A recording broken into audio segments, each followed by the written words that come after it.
It's Filaments and Fibre with Steve Brooks and Stephanie Lester.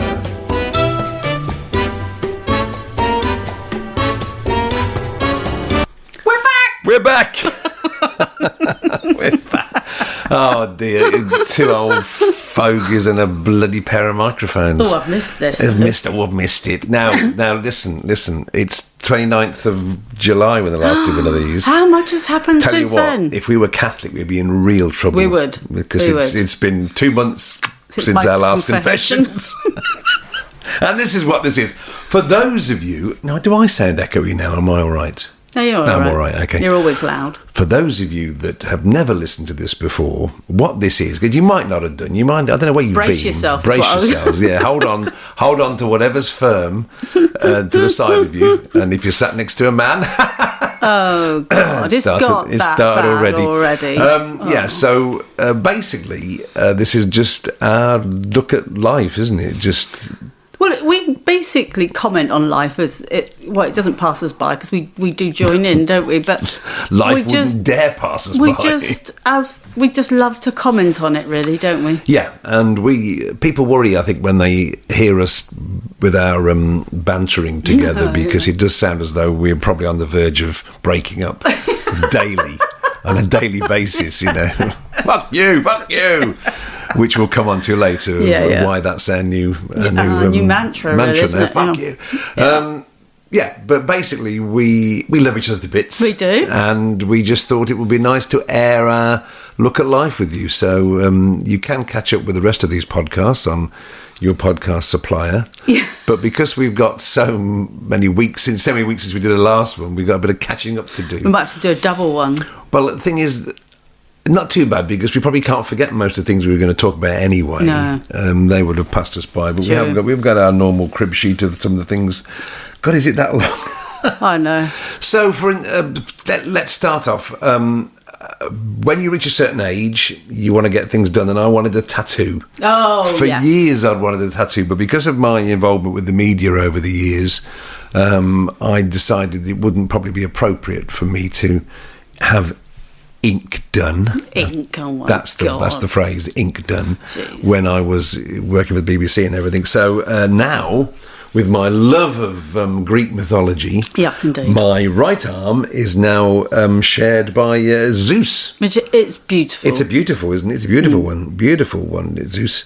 And I'm going to thank your mom because she gave me money for my birthday pay for whatever I wanted. I'm not sure that was what was in her mind when she gave you the money. Probably not. And, But the funny thing is the reaction that, from people saying, I hate tattoos to, oh, that's really nice. And then the other one, which is when Steph getting hers. Yes. What's that all about? Yeah, well, Tweedledum, Tweedledee, aren't we? I mean, everything you've described so far about our, relationship in public and how we banter. What made them think we were Tweedledee and Tweedledum who did everything together? What the hell is that? What was funny is because they thought you had dyed your hair grey. Oh, my God. To match mine. Yes. Two people have now said, what colour do you call that? Which was my natural grey colour. And it was like, I didn't get it because I was like, grey? And basically, because I've dyed my hair since I was like 13 years old, I think no one thought that I would possibly just let my hair go grey. So firstly, it was Leslie who asked. And then secondly, was your ex-wife. And both of them implied that I was obviously trying to match your hair colour. Look, I mean, on what planet would you dye your hair grey? I, number one, dye my hair grey, and number two, try and match you. No, I mean, oh my God. I'm matchless. There's nobody around to match me. Well, that's true. That's true. Yeah. So that's our physical presence sorted out in the. Whatever. Oh God, so much has happened. Well, you say that physical presence. Apart from the fact that if one more person tells you you've lost weight, I know. I did try. But the funny thing is, they only ever say it when you're with me. I know. Oh, they're walking next to you. And I said to you, it's because I've put on weight, and in comparison, you look like you've lost weight. So I just said, if one more person says it. I know, it's hilarious. Yeah. It's hilarious. Yeah. And for those of you thinking, no, I haven't lost weight, I put weight on as well, but probably it's not, well, no, it's just not as visible, maybe. I don't know. But no, that's funny. You've lost weight. And then when you walk away, oh, no, you haven't. And back, oh, yes, you have. No, you haven't.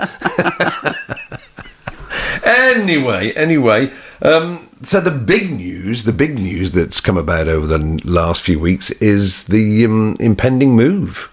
We haven't even talked about that on the podcast. Oh my God, no. It's been that long. Well, that was probably the first week we didn't do a podcast, was because we were in Wales having a look. Now we must always remember that this is listened to by people internationally. Right. We'll come on to Japan in a short while, but certainly in different parts of the world, they log on, they listen to this, and Wales is a country. Okay, yeah. But it is people in Latvia actually. Because when I look at the stats, we're big in Latvia. Did you know that? Just big in Latvia. Just thought I'd say. I'm big in Latvia. Yeah. Is that a T-shirt you can get me for Christmas? Yeah. I'm big in Latvia. And I've got another which says I'm big everywhere. Oh, have I got it here? Oh, that's a new one, isn't it? That's a new one. Yeah. Oh, that'll please Sammy. She loves the little sound effects that I put in. We've only got room for 4 on here, and 2 of those are already taken. So Wales is a country in the United Kingdom. It's a dependency of what do you call it? Dependency, isn't it? I don't know. It stuck out on the side of England anyway. Yeah, very close. Very close. So we are moving to another country. We're emigrating to another country, but it's only 3 hours away. Yeah. But we love Wales. It's a beautiful country. For those of you that are listening in Wales, I'm going to not speak Welsh now. No, so don't please worry. don't. But we're looking forward to joining you over there because it's like going back in time to the 1970s. It's just beautiful. It's beautiful. And lots of friends who are Welsh or have said get used to a slower way of life, which is what we are looking forward to. Yeah, which is happening at the moment. So we found ourselves a place. We won't talk about it all now because we'll leave that for another podcast. Yeah. But it just meant that we found it a bit earlier than we thought we would find it. Fell in love with it, didn't we? Fell in love with it straight away. So we came back home. We started packing. Started the process of putting a house that we've lived in for 20 years on the market. Not an easy job. No, not quick either. I was excited because it meant that I could have a skip on the drive. Yeah. And I'd do... There's something about skips, isn't there? Men and skips. Oh, we love a skip. We love a skip. We love to... It's the cathartic nature of putting things in a skip and not being able to take them out again. Well, yes. Not allowing yourself Not to take allowing them out yourself. again. It's that's finally gone, and still visibly being able to see that it's gone. Or something. So we're slowly getting... And we're selling loads of stuff as well, which is good. But the big thing was we had to dress the house back to a 5-bedroom house where we had turned things into studios. I've got my office. You had your office upstairs. You had the teddy bear room. Yeah, I had a studio. You had studio downstairs. Yeah. So it was sort of a 2.5 bedroom house. And the futon, which was on the landing, because we've got a very big landing, haven't we? Oh my God, it was just, so we had to basically turn it back into a 5-bedroom house. So there was a big old shift around of all the furniture. Oh my God, that was such a weekend, wasn't it? The whole of my studio, the whole of my studio had to go back down to the den where it should have been really. Yeah, but you're sort of expanded. Mission creep happens, doesn't it? I used the excuse of the recording studio, but I do it anyway, let's be honest. So we did manage it, and we even had to move Gin Corner. Yes, we did. I think it was advisable because in the corner of our kitchen we have what we call Gin Corner because we are aficionados of gin, and we had about 24 bottles of gin from all around. It was one of the first things the estate agent said, that needs to go. That needs to go. I think I'd move that if I was you. Really? Yes, it doesn't look good. I thought it was interesting though because he sort of said several things. And before he left, like in the kitchen, replaced that, put that door back on. And when he came back to do the photographs, and we had to delay him by a few days so that we could do it properly, first thing he said was, "My God, you've done everything I said." And I felt like we've gone to the top of the class. Did you? We got a gold star. From an estate agent. That doesn't happen very often. No. No. So shout out for Yopa. Yes. Yopa, which is an online estate agent. Because we thought, well, we're doing our own viewings. Nobody else could really show people around this house. And everybody... Can you imagine us, folks, doing a viewing for people? Well, we've done a recording. I know, great. We've done a recording. We've done a recording. You can find it on YouTube. You have to I'll put the link in. Yeah. That's nice. That'd be nice to see our house. Someone listening might want to buy the house. There you go. That's the thought. This is.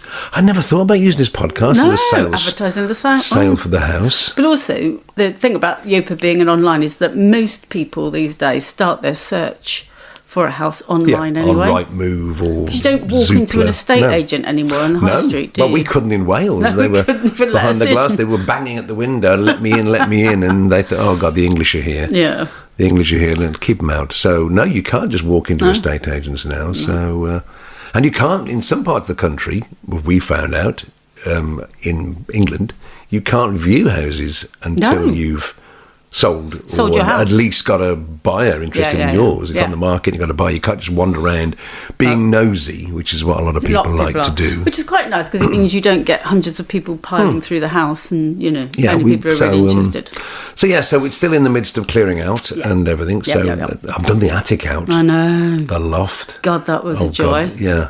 It wasn't as bad as you thought, though, was it? No, the worst thing was getting down out the loft. And I said to you, can you... Oh my God! I was in the loft. It was a Laurel and Hardy incident, wasn't it? It was.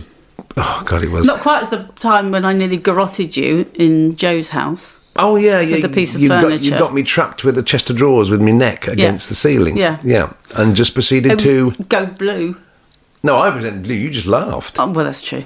I could hardly breathe. I know. And you said, "What's the matter?" And as when you suddenly think that was very silly of me, and my sense of humour kicked in, I had to try and quell my sense of humour from laughing whilst I actually removed the chest of drawers from your neck. Yeah, we're just coming down some weird stairs, wasn't it? Yeah. So what we're saying then? See, I lost my thread. Coming down out the loft. Yeah. I was asking you to move the pair of steps so I could. But as usual, your description doesn't say, could you move them in front of me, or could you go move them that way? And I was pointing. Arm, yes, you thought I was flossing, didn't you? You were pointing. Yes, I thought you were flossing because that's what it looked like. I was dangling mid-air. Well, I was behind you, and you were pointing in front of you. And funny enough, your slim down body was hiding it. Ooh. Yes, but anyway, so you can just imagine what we're like. There was a bit of shouting and don't be ridiculous and what are you doing? And as your legs were dangling and the stairs were nowhere to be seen. Yeah, steps never seen. You just laughing. Me laughing. Me laughing hysterically. Yeah, which is the par for the course. Yeah. We've gained friends in this house, haven't we? We've gained 2 Irish friends. Yes, regular visitors, aren't they? Regular visitors. And also the Eastern Europeans. They haven't come back quite so much. I think they've probably been given the gypsies warning by the Irish, I think, because they haven't been around since. They came a couple of times. Yeah, so basically, when you have a skip in your drive in the United Kingdom, it's a magnet for scrap metal people. Yes. And they tour around. Sometimes they've got this very, very old sort of horn thing. Yeah. Which I think is reminiscent of the old rag and bone men, isn't it? Yeah, that's what they're trying to instill, is a sense of nostalgia in you. And when really they could just do it by it's a white van and 2 blokes get out and steal all your metal. No longer is it a horse and cart with a guy going rag and bone. But they do shout something. Anyway, these 2 Irish guys turn up at the drive in a white van, jump out. Very, very Irish, very, very you Southern Irish. You struggled to understand them, didn't you? I struggled, and I'm pretty good at accents. Yeah. And, hello there, what's it, got any metal in your skip like? You got any metal in your skip like? Can I come out and look in your skip like? I said, yes, and anyway, they were tootling about in the skip and finding bits of metal, and I said, what are your names? I said, what's your name?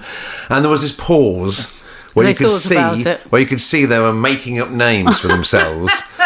God knows why. But he said, I'm Frank, and this is my mate Jim. It's Frank and Jim. And he proceeded to give me a business card on which there were 3 crossed out phone numbers, another one written on it. So he said, just give us a ring if you got any more metal, he said, and we'll come round on a Saturday or Sunday and have a look for you and we'll get it ready for you. And I'd got an old generator, a petrol generator that worked, but it was leaking. He said, how much you want for a generator? And I said, 100. Oh, no, too much. He said, I'll take it away for you for 60 quid. And this went on and on and on. And it was just hilarious. So now, Frank and Jim pop round regularly, and I leave everything to the side of the skip. Yeah. And they're always on the lookout, and they're in the skip. Anything that's got wire in it, it's good to have a bit of copper in it. I know, but it's good because it means that the skip would have been full by now. The skip goes up, goes down. Skip goes up, goes down. Yep. So thank you if you're listening, and they're not. No. Definitely not. Unless they're listening on something that they've got out of a skip. Yeah, well, that didn't work. Yeah, they were brilliant. They were brilliant. So what else has happened since we last did a podcast? Well, we had the Olympics. Yes. Well, you and I love the Olympics, don't we? We love the Olympics on a few different levels. Well, we love it, first of all, because we do love watching all the different sports that you don't normally watch, and you get really highly involved in something bizarre. But it's great, and we love it. And Britain did well. Yeah, I remember early one morning watching the archery. Oh, yes. Which is... I still thought it was just a bow and arrow. But no, they get out these contraptions like something from Transformers, which they attach to their bodies. Amazing. These huge contraptions like calipers. Amazing. And then we get quite excited. And we almost want to take part. Oh, it's only because you want to get into lycra. It's all you ever talk about. Oh, we could put lycra on and do that. God! I've never worn lycra, and I just for once I want us to go into town and have a walk. Wearing lycra either. I just want to go to town for once in our lives before we leave Stratford and go to Wales. Probably the last day we do a walk. Yeah, it's not happening. We do it, both of us wearing tight-fitting lycra. I'll tell you what, follow me, I'm right behind you. No. In your lycra. Not happening. But we did have a laugh thinking about how we would do some of the sports. Yes. We were we thought we'd christen the overweight Olympics, didn't we? We did. And we were looking at the gymnastics. Gymnastics and the, roly-polies. Well, that'd be our floor routine, wouldn't it? That would be our floor routine. From one side to the other. And then try and get up, because we'd have to try and produce a bit of momentum enough that we could get up the other side, we'd have to do it in pairs, wouldn't we? Because otherwise you'd have to lift. Yeah. And that reminds me of that comedian. South Africa, Ursula. Yeah. Ursula, she did a joke, didn't she? She just did a fabulous She's a rather joke. large lady. I think she was talking actually about yoga, wasn't she? And saying that's right, about, if you end up on the floor as a larger person, it's always, if you're in something like yoga, it's always the slim person who runs up and extends a hand and says, let me help you up. And she was saying, she has to sort of say, that's very sweet of you and everything, but you are about to lose an arm. Oh my God! Yeah, so we had thoughts of us doing things like the weightlifting, and the triathlon. We both fancied to go at the triathlon. Did we?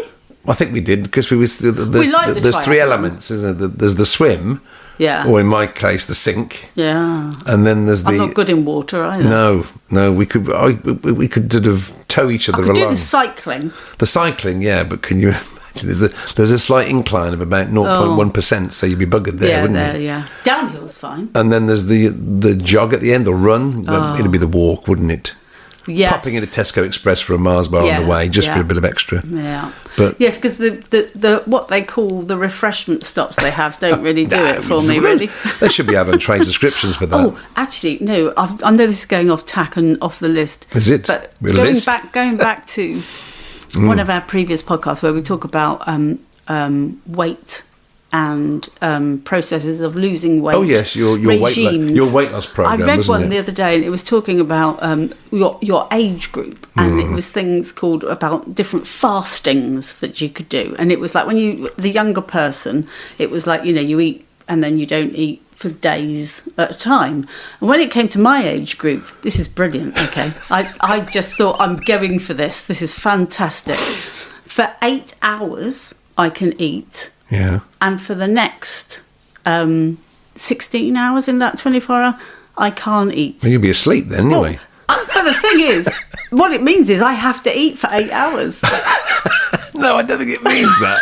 I think you probably misunderstood the premise here. What a great I don't think diet. It means you eat for 8 hours. I think it means you're allowed to eat during that 8 hours. Yeah, but I just thought, I'm loving this diet already. Eat for 8 hours, stop for 16, of which most of those you're probably sleeping anyway. Oh, God, yeah. No, I think our days of great diets and weight loss are over. We get enough exercise. I know. We don't like some people couch potatoes. I blame it on COVID. It's got nothing to do with COVID. It's got to do with how much food I eat. Is it long COVID you've got there? It's long something. I don't know what. And I thought, no, I do need to contain myself, is what I'm going to say. You just say to people, it's how you reacted to COVID. It's just all gone to your arse. That's all it has. That's where all the virus is concentrated. No, it's my defence. It's my defence against COVID. Against COVID, yeah. Won't get through this, trust me. No, it won't. Oh, dear. We had some drama over the last few weeks because I had to change computers. I changed my iMac gave up the ghost. Well, it just slowed down to a point where it was awful, wasn't I could send a pigeon quicker than I could download something. Yeah, awful. So I decided to get a new iMac, and then we had they make it sound as though it's so easy. Just transfer your stuff over. There's a migration assistant with Apple. Yeah, we will help you transfer your files and all your settings over. Did they bollocks? Oh my God. It was just the biggest. Anyway, long story cut very short. A couple of computers they sent. The first one wasn't very good. And so in order to transfer everything, I had to close down a lot of applications. One thing that you had done, or allowed me to do, was to share your Dropbox. Yes. Because we do a lot of projects together, the publishing and everything, and the Bloom stuff. And your Dropbox was open on my computer. Yeah.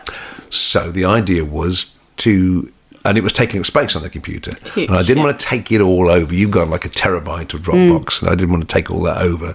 So I said, am I okay deleting your Dropbox? Hold on a minute. You said you came through, and we looked at what I'd got open. You said, well, we'll just do a test, because I signed out of your Dropbox. Yep. So I was no longer connected to the Dropbox on the cloud. So then you were just deleting from your machine, basically. So I deleted one file. Yeah. You zoomed back, you trotted back in here. Made sure it wasn't gone from the Dropbox. And made sure it was still on your Dropbox. Yes. Yeah, it's still here. Yeah, fine. Yeah. So am I okay to delete the lot? Yeah, delete the lot. It's absolutely fine. So I did. Yeah. Shit. 2 days later, because for some reason I can't remember. Oh, I know, because we were sorting the house out. Sorting the house out. I hadn't logged onto my computer. I sat down on the sofa, and it was just as you got onto the phone with Apple to sort your computer out with Apple, yeah. So you just got on that, and I thought, I'll just sit down here because that'll be a while, and I'll just do something for the Blooms. Bum, bum, bum. Where the fuck have all my files gone? Every one of them had gone. And what we didn't realise would happen was, of course, I may have deleted the Dropbox, but when I reconnected... Well, you didn't reconnect. No. Your computer automatically reconnected. It rebooted itself, and in rebooting, what does it reconnect? Dropbox. And it goes, I've got to delete all these. Yes, these have all gone. I can't put them up again. So they're all gone. And so you were on the phone, and basically you went past, because you'd gone to get some information. You walked past the door and you looked in, and you went, "Are you all right?" Because I'd gone grey, and I could only get a few words out, which were, "You've deleted my Dropbox," wasn't it? And you went, "What?" Yeah, what? I didn't. For a start, I was told by you it was okay to. But then you kept saying, but you pressed the button. You pressed delete. You pressed delete. Yeah, no, I didn't. I actually, to be honest with you, I didn't say much then because I was just in shock. You were in shock. You then went back on the phone to Apple. Well, and I then went to my other computers in the house because I remembered I'd got one down in the den that I hadn't connected up to any of the networks. And it did, but it was like 2 months, 3 months old. So at least I had everything going back 3 months. But I obviously logged on to Dropbox itself, because I pay for my Dropbox, so it should all be there. But it wasn't there. It wasn't there because they say recover all your recently deleted files. No, it wasn't there were so didn't many. exist. They decided no one would want to recover all of these. But no, so then there was the slight positive again, where I said, "Don't worry, I've got Apple Time Machine. Yes, backed up on there." And you went, "Oh, brilliant! Thank goodness, Found them on Time Machine. Yeah, gave them back to you. Yeah." All was good. No, it wasn't. For 2 seconds, and then I realised they weren't the actual files. They were just thumbnails. Yeah, just thumbnails. Thumbnails couldn't open them. That didn't work. So then I said, look, I'm going to ring Mr. D-Box, Mr. Dropbox. So I rang Dropbox. But we will say that there have been times in my life when I probably would have, basically ripped your bollocks off by now, wouldn't I? You would have done, I would. Yeah. Regardless of the fact that we'd had a joint conversation, as I say, you did actually press delete, and I would have had to have blamed somebody, and it would have been you. Your Honour. And so, and so there would have been, but I'd been doing some meditation and some channeling, so I'd been doing I must keep my vibrations high, as I was desperately trying not to blame you. Kill me. Blame me, kill me. Which did result in you going, look, let me just call them and get this sorted. So I got in touch with Dropbox, and they came on. They're very good. The guy from Dropbox, he shared the screen with me with his little pointy red bit. Yeah. And he pointed to where, and they were still there. Everything was still there. But they just hide it They just somewhere. hide it away because it's so much and probably so embarrassing that they just hide it away somewhere. So there was a few keystrokes to recover it, and everything was recovered. It took a while. God, yes. Well, it took did. a while, terabyte to recover. Yeah. Blimey, But O'Reilly. it's funny. It's quicker to delete it than it is to recover it. Funny that, isn't it? It was.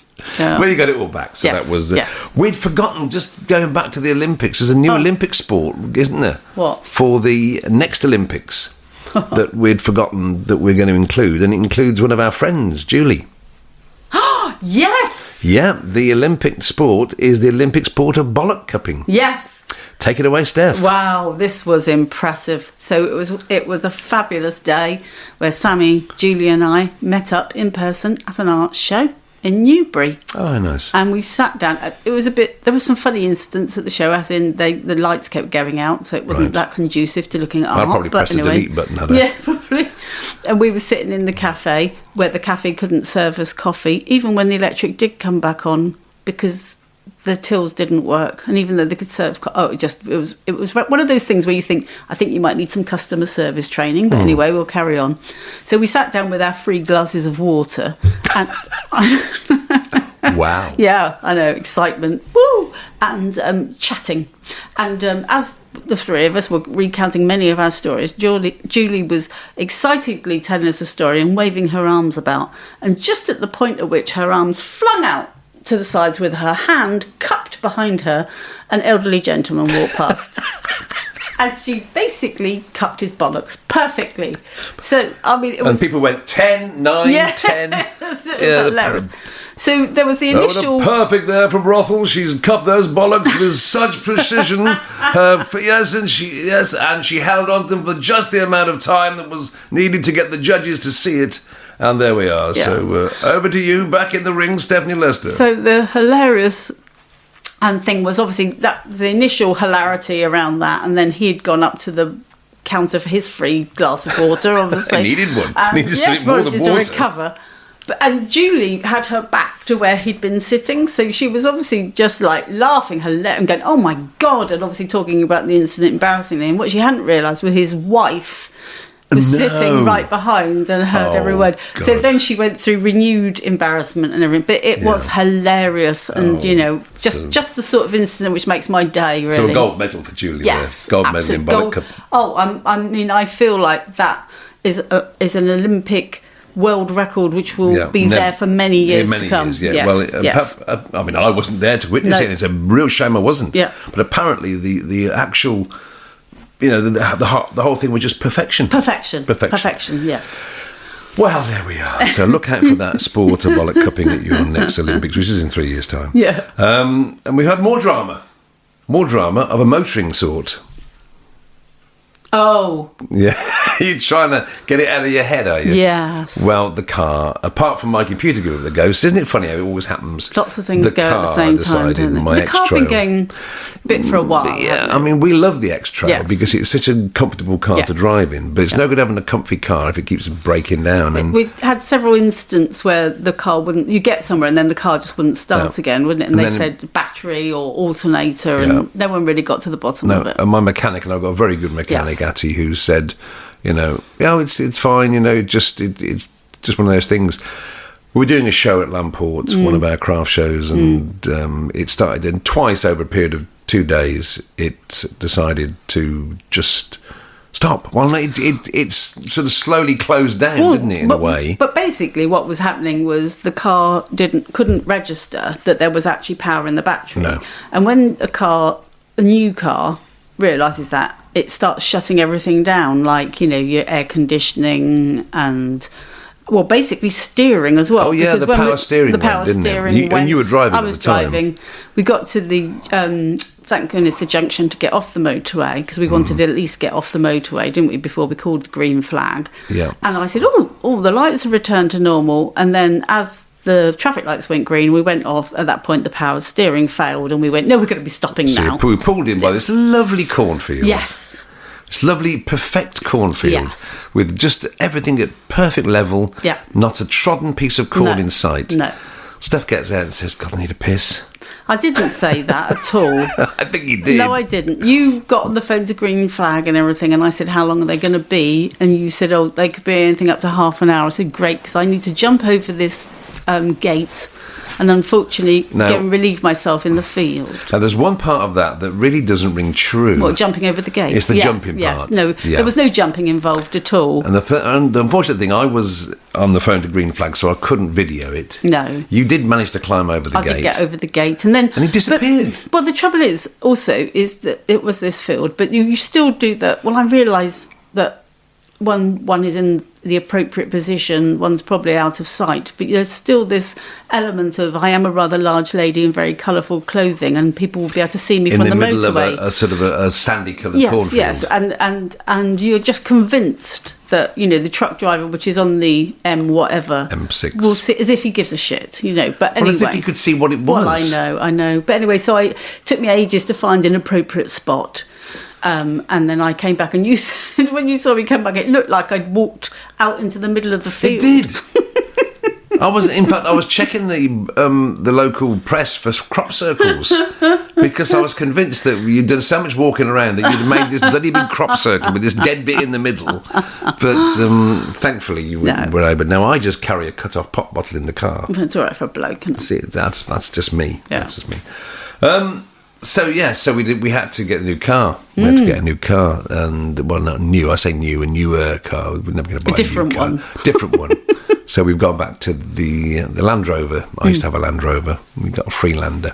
Yeah. And we were very lucky because it's in wonderful condition, and I'm determined to keep it in good condition. Yes, you are. And I was really stoked yesterday when it was a lovely day, and I thought I'm going to wash the car. But I'm not. It's definitely a man thing. But I'd spent about 2 hours out there. Listen, don't interrupt me. I'd snow foamed it. Oh, for God's sake. Don't give us the list of what you've done. I'm going to tell you what I just... Cares. There could be people listening that do care. Nobody cares. They could... Fuck you. No, they do fuck care. you. Nobody cares. So, we haven't told them where that comes from, have we? We'll tell you about that So I snow foamed it, which means you get the snow foam. You cover it with snow foam. Please don't go on about it. Then I'd washed it off. Then I'd shampooed it. Then I'd resin polished it. And then I'd ceramic sprayed it. And it looks absolutely gleaming. Just looks like a shiny car. That's what it looks like. But this is the thing. I came inside. Talk about wind out my sails. I said, Steph, come and look at this. Okay, you would think, wouldn't you, that having been together for this long, I couldn't give a shit about the car. But you still come in and say, could you come out and look at the car? And I'm looking at you like, serious. I mean, why the hell would you want me to? But I just thought once you might say, God, you made a really good job of that. Oh, yeah, and you'd know I was lying. So what would be the point? He didn't notice any difference, really, to be honest. No, it was just shining. It was shining. Yeah, I didn't know. In fact, all it did was show up any of the scratches that did exist. There's no scratches on the car. There are. You found 2 little stone chips on the front. But, I couldn't see them before you washed it. Once again, folks, it's my fault. It's all my... So, we've got our new phrase now. Yeah. Our new fuck you phrase. Yeah. Which we repeat to each other from a distance, across supermarkets, down the road and everything. It came from me being nice. Yeah, absolutely. We're in the car, wasn't it? And I said, I've just... While we were driving off, I was paying... Simply B, wasn't it? Yours? Credit card. Or something, whatever bill. It was, yeah. And... I said, I've still got some stuff outstanding on it. And you were like, how much is outstanding? And I was like, it's one of those days when you think, oh, my God, I can't be asked to have this conversation. Tell me, I'll pay it off. And you didn't say that. Well, no, I did. You said, how much is left on it? And I was like, oh, God, I don't know.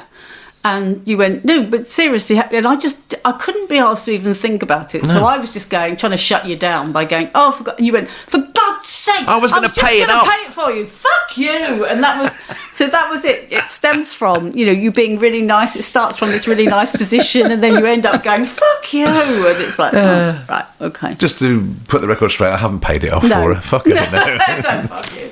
So we do that now. When things get excited, that we sort of shut it down with that. Before we go on to the Bloom show, which is the most exciting thing coming up in the next week, I just think that happened to me this morning. I'm trying to remember what it was, but why? I know we all know that Apple and Amazon and all these people follow round what you're looking at online, what you're ordering on Amazon. What are you coming to? Yeah, get on with it. No, I'm just saying that. Have you ever had any weird you've looked at this, so he might think you might like this. Yeah. I mean, there's no bloody relationship. No connection whatsoever. At all. No. I mean, I was looking at very, very powerful torches. All right. Because I've lost my little green one. You probably got it at the den. You've got most things at the den. Yeah. Powerful green torch in my 10 million lumens green torch. That little one. Every man's got to have a really powerful torch so he can see through. Or in your case, lose a very powerful torch.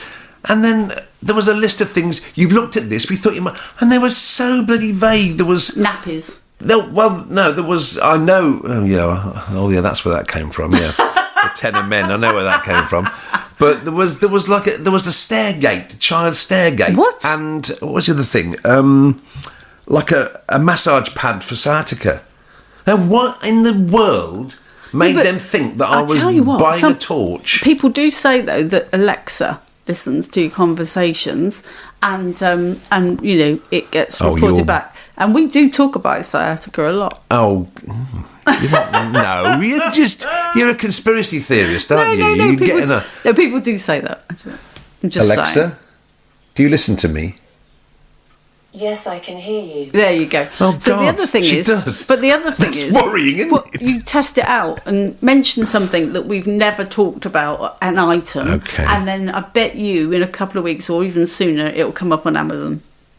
Oh, now? On Amazon, yes. Mention something. I mean, what am I going to talk about now then? No, not now. Not now. Okay, Not in the middle of the podcast. Right, because it could be something that we... No, don't. Okay. Blooms. Yes. The Blooms. Woo! Do we had Blooms. a rehearsal The Blooms. last And night, again, the Blooms. Let me introduce the Blooms because I'm a new sort of special guest to the Blooms. I've been allowed into this Bloom show. You have. So I'm quite excited. The Blooms is basically a collection of 12 artists. Well, the Blooms. The Blooms is 12, but the show is 10. Yeah. 12. Will you shut up? And let me do. I'm doing. You just have to keep butting in, don't you? Yeah. So the Blooms is a group of 12 artists from all over the world, very, very different art disciplines, from acrylics to illustrations to pottery to fibre sculpture to watercolour, whatever. And they got together during the early part of COVID on an online course, How to Sell Your Art Online. They stayed together as very good friends, and they've just grown as a group. They call themselves the Blooms because in reference to the Bloomsbury Group in London, which was a group of artists and authors, Evelyn Waugh and E.M. Forster and Virginia Woolf, all got together. This is the early part of the 20th century. So the Blooms was formed, and they do a show every so often. There's a Blooms International Online Art Show, one like you've never seen before. It's done via Zoom. If you've used Zoom, forget it, because it's not the way you've used Zoom ever. I host the reception area, and you come in. The tickets are free, but you have to register at theblooms.co.uk, and it's BLOOMZ. And basically you go into different rooms. You can wander from room to room, seeing a different artist live in their studios somewhere in the world, whether it be Australia, New Zealand, Italy, UK. There's loads of them there, and they're all working away in their studios live to show you their work, and you can chat with them one-to-one. The next show is next week. That's Friday the 24th at 7 p.m. UK time. And then Saturday the 25th at 10 a.m. UK time and 7 p.m. UK time. And I have been invited as one of the guests. Just before you go on about you, if you're in Australia or New Zealand, it's on the 25th and the 26th. Is it? Yeah, I know, just to confuse you, but carry on. Well, that's why I said UK time. It would have avoided you having to I chip just in wanted and say to make that. the point. You just wanted, because you hadn't spoken for about 35 seconds, so it's very difficult. Very difficult. So I urge anybody listening to this, wherever you are in the world, to give it a shot. To come and all it's going to cost you is time. You will need time, because we've got 10 artists at the show. You know, it made me think when Mari gave us that wonderful testimonial, which we she put came up last time. Now, what she actually said was all her friends had said, oh, it's brilliant, we were there for 3 hours, make sure you got 3 hours free. Now, she was thinking, I'm not going anywhere for 3 hours, this isn't going to be that good. I'll tell you what I'm going to do, I'm going to turn up, be kind for 10 minutes, and then I'm going to go off. So I thought, yeah, actually, perhaps we should say to people, don't necessarily prepare yourself for 3 hours, because that's probably too much of a commitment for you. But just think, do you know, I'll pop in just to be nice for 10 minutes, and I pretty much guarantee you'll love it so much you'll stay. But just make that initial commitment, 10 minutes. 10 minutes you'll spend talking to the first artist. Yes. You'll be so enthralled. You want to go to the next one. You want to see, because how often do you visit an art gallery and get a chance? Okay, it might be an art exhibition. The artist might be in residence there, chatting away. People are quaffing champagne and having canapes and whatever. You don't get a chance to talk about them and say, what do you use and why do you use this art and what paper do you use and you know, where do you get your inspiration from? They haven't got time at an exhibition. They're there to try and sell their art. At the Bloom show, the artists aren't there to sell their art exactly. They're there to get you interested in their art and to instruct, to educate you. That's the word. Well, to educate you. And about also, art. Because as you described, there's such a variety of artists. It's also it's quite difficult as visitors of art galleries to find the kind of art that you like, and it's so it gives you a real opportunity to go around and find out about art that you've never seen before, and you might go, do you know, not for me. Or you might say, "Oh no, I didn't even know that existed." Well, I didn't get abstract art until I got involved with looking at the Bloom stuff and Sammy Hexter Andrews, who's the abstract artist, and I didn't realise the use of other mediums together, like mixed media, and all the symbols and things like that, which is in it. Brilliant. But you say about talking to people, in case anybody is like, I'm just going to pop in for 10 minutes, and to be honest, I'd really rather not get into an involved conversation. That's fine as well, because every room you go into, the artist is actually running a show reel, which will show you previous work, current work, even talk about projects they've got on the go at the moment. And you can just sit in that room and watch the show reel rather than talk to the artist. The artist won't make you talk to them. No. They just... We always say hello. If you're happy to watch the show reel, that's fine. And we stay back until you're ready to talk about it. But if you do want to talk about it, we're happy to go on, you know, and chat away. And also, I always find at the end of the point when someone says, well, that's been lovely and I'm going to go and see another artist. And I go, do you know where you're going to go next? And they go, no. Where should I go? And then, because I know all the other artists, I can say, well, okay, what do you like? And then I choose someone for them to go to next, which is lovely. So it's, So really this nice. time I have got, okay, I'm still manning reception, so I'll still be sort of hosting the event, but I have a room with my show reel running with my lamps on, so that'd be great. So I'm really grateful to be invited. I'm still there, Bosley, though. I'm still your Bosley. Yes. That's the Charlie's Angels reference. Yeah. Still got to do that. So that's next week. So go on to the blooms with a z.co.uk, and there's a huge thing there that says tickets. In red. Tickets, and then you just have to click and you'll get sent the link to join Zoom. Yeah. And the good thing is that you immediately get the link, but you will also be resent the link. Oh, you'll be reminded of it 5 minutes before the show, so don't panic if you've lost it. And if you haven't turned it, you'll be sent it 10 minutes into the show. Yeah. Weren't you here? No, you won't. No, it's good. It's so relaxed. It's so informal, and it's such good to chat to artists. And I've loved finding out about art, just being on the sort of outskirts of the Blooms, just learning about different art forms and everything. Well, I learn from the girls every week, you know, something new comes up, so it's brilliant. Yeah. Well, I think we've done today. Oh, my God, have we caught up, really? We're sort of 45 minutes. Wow. So that's good, 15 minutes more than we... There probably was a load more, but we just can't remember what's happened in the we might remember. Enough's happened in the last month or so. Yeah. For us to have forgotten some of it. Well, we've definitely forgotten. I mean, we forget what we did 5 minutes ago. We don't live sedentary lives, do we? We don't live sort of quiet lives, and that's the joy of it. Yeah, and but the great thing also is being of our age and lack of space in our memory. In our age? Fuck you. Well, you're older than me, so... Yes. Yeah. Right, folks. Well, that's very nice of you to have spared your time today into listening to us. We do appreciate any comments that you can give. And we'll just say to people, before we go, you mentioned Japan. Yeah, you didn't mention Japan. Go on, I'll leave you to finish off on the Japanese note. So I was asked to apply to exhibit in a Japanese gallery, which I did. And then I suddenly noticed on the stats of the podcast that Japan had been listening to the podcast, and I said to you, not sure our podcast humour travels to Japan. You've been rejected. And then I'd been rejected from the gallery, dear. which you said, oh God, I feel bad. I said, no, because this is me. And to be honest with you, if I'm not their type, I'm not their type. We're not everybody's type, but we're our own type. We're not everyone's type, and we get that. We did that, but we do love doing this for you every couple of weeks. So thank you very much for listening, and it's good night from me. And it's good night from him. That was Filaments and Fibre with Steve Brooks and Stephanie Lester. Also broadcast in Japan. And Latvia.